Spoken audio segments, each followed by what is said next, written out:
Bom, nesse vídeo eu vou falar um pouco sobre o curso de formação, né? E talvez porque ele tá muito relacionado com a distribuição de vagas, né? Então eu vou falar um pouco sobre vagas, tá? Né?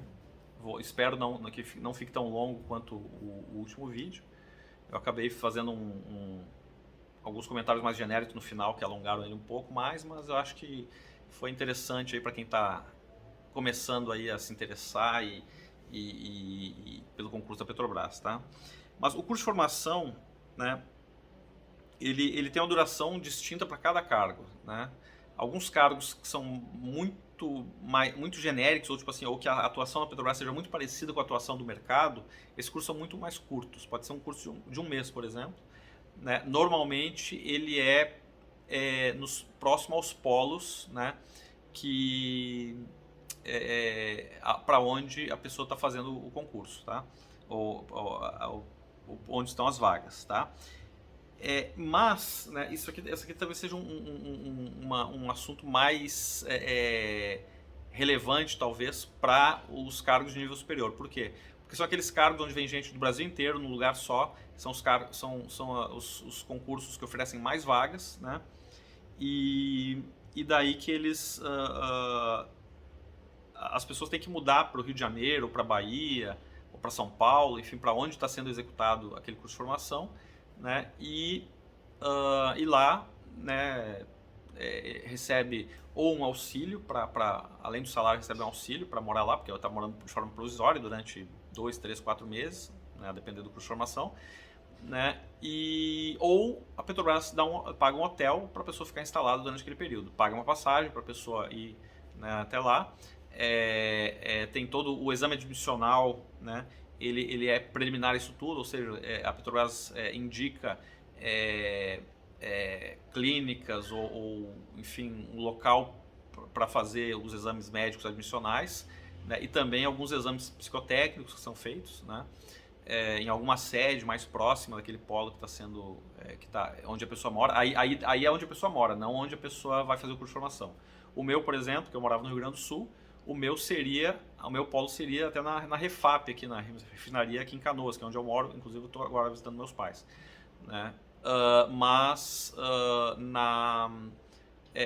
Como quando eu fiz a prova no Rio Grande do Sul, mas logo em seguida eu mudei de emprego, fui trabalhar no Rio de Janeiro, todo o meu processo de admissional foi no Rio de Janeiro, né? Eu entrei em contato, meus pais receberam o telegrama aqui no Rio Grande do Sul, né?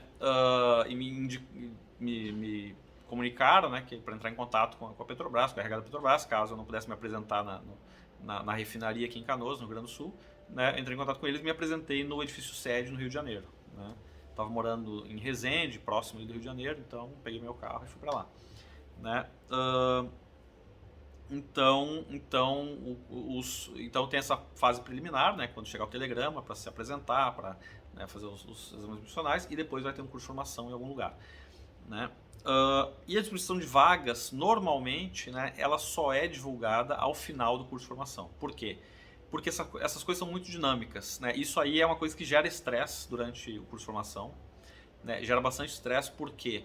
Porque às vezes, por exemplo, foi no nosso caso, tinha vagas na turma que eu entrei, eram 94 pessoas, né? E tinha vaga em todas as regiões do Brasil. Tinha vagas na região norte, tinha vagas na região nordeste, no centro-oeste, no sudeste, muito mais vagas, a maioria das vagas eram no sudeste, e tinha algumas poucas no sul, né? Eu acabei ficando no sudeste, na cidade do Rio de Janeiro, mas tinha vagas também em São Paulo, né? E no Rio tinha ainda em Macaé, tinha também vagas em Vitória e tal, enfim, né? E às vezes por exemplo, tinha 3 vagas em Santa Catarina e tinham 5 gaúchos no curso de formação, né? Então, tipo assim, alguns deles faziam questão de voltar, então fica aquele estresse, tipo assim, será que aquela vaga vai ser minha? Será que vão me mandar para o Nordeste quando eu queria ir para o Sul?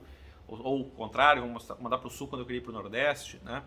Então, isso aí é uma fonte de estresse. E outra fonte de estresse é que a ordem da aprovação no concurso, ela vale para a convocação, ou seja, tem 50 vagas, mais, sei lá, 250 de cadastro de reserva, por exemplo, né? 200 ou 250 de cadastro de reserva, né? Agora não sei se são 4 ou 5 vezes, né? 5 vezes é o total de cadastro de reserva, contando as vagas, né, enfim. Mas o que acontece? Às vezes, né, chamam, sei lá, os 50 de número de vagas mais 30, por exemplo, porque tem as pessoas que desistem, tem as pessoas que resolvem não entrar, né? Acontece, às vezes o cara tá esperando uma outra oportunidade, ou faz um outro concurso, passou no outro, chamaram o outro antes, né? Ou então o cara fica na dúvida. Eu mesmo tive dúvida quando eu troquei um salário maior por um salário menor quando entrei na Petrobras, né? Mas eu percebi que a minha ascensão na Petrobras eu teria mais oportunidades. Então, apesar de eu ia sair de um ponto mais alto, só que eu subi mais devagar. Na Petrobras eu teria condições de subir mais rápido, né? E essa foi a conta que eu fiz e não me arrependo de ter feito, né? Porque foi exatamente o que aconteceu, né? E o que acontece, né? Fora outras coisas que eu peso, né? Que em outra empresa que eu trabalhasse eu não ia ter oportunidade de fazer mestrado, doutorado, etc, né? Mas o que acontece? A gente... deixa eu... Me perdi aqui. Bom,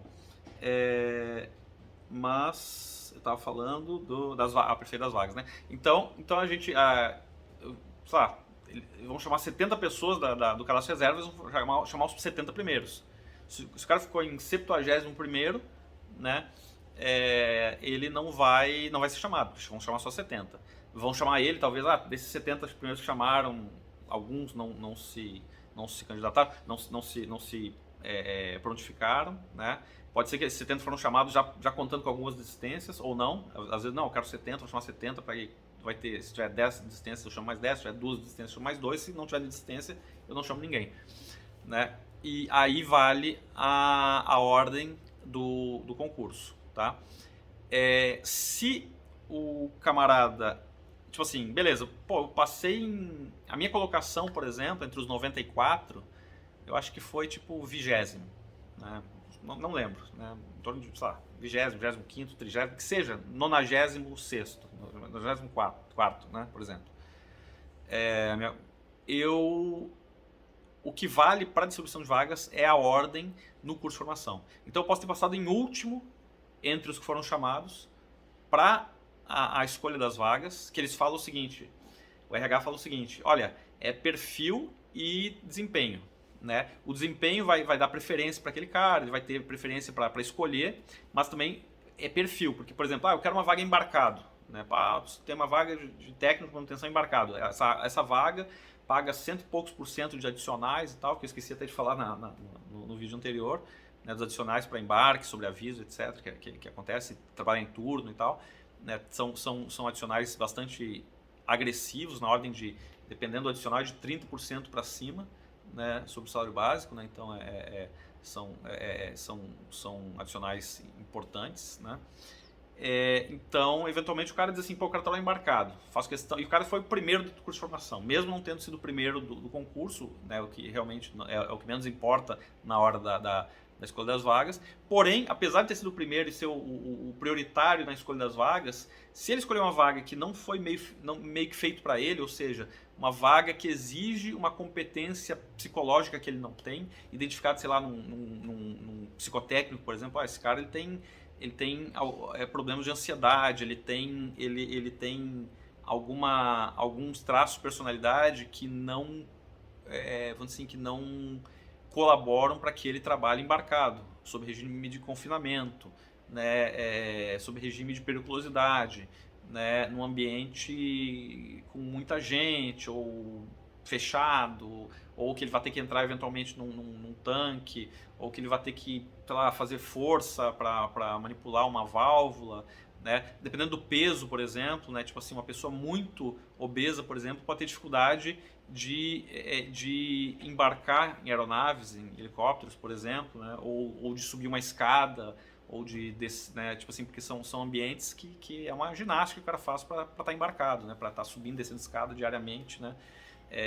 Esforço assim que eventualmente a pessoa, até por uma questão assim de segurança, né, dela e dos outros, né, porque, por exemplo, né, como faz para resgatar uma pessoa que não tem como ser carregada, por exemplo, né? Isso não é preconceito, é uma questão de segurança para a própria pessoa, né? Então, por exemplo, se o cara quer trabalhar embarcado porque, né, e tal, e ele não tem o perfil, né, não adianta, né, ele não vai trabalhar embarcado. Então aquela vaga para embarque, por exemplo, né, o segundo ou terceiro no ranking lá que escolheu aquilo lá, bom, provavelmente vai levar. Né? Muitos dizem que, mas que às vezes mesmo assim tem pessoas que não têm o perfil, né? Tanto é que às vezes começa a embarcar e vê que não é, né, passa perrengue, né? Porque imagina o cara ficar 14 dias confinado, né? E depois vai ter as folgas, mas depois das folgas tem que embarcar de novo. Então isso aí é uma coisa que na segunda ou terceira a pessoa ela começa a entrar em desespero, por exemplo, né? É claro que, tipo assim, se a pessoa quiser desistir de embarcar, é muito fácil, porque tem muita gente querendo embarcar, né? Mas tipo assim, a pessoa, né, numa condição dessa, por exemplo, ela pode, eu conheço pessoas que se esforçaram, né, que não numa primeira oportunidade, mas depois conseguiram uma oportunidade de embarcar e depois se arrependeram e não quiseram mais embarcar e tal, e tipo assim, não sabe como é que pensaram em algum dia embarcar. Só pelo dinheiro não estava valendo aquele desgaste psicológico pela qual a pessoa passa quando embarca, né? Eu já embarquei muitas vezes, mas não trabalho em regime embarcado, né? Mas a gente percebe o que é trabalhar confinado, né? Eu não tenho dificuldade de ficar 2 semanas se está programado ficar 2 semanas, mas se eu embarquei para ficar 5 dias embarcado e atrasou a operação, eu tenho que ficar um dia a mais. Esse dia a mais, vou dizer para vocês que para mim parece que ele demora mais para passar do que os 5 dias anteriores.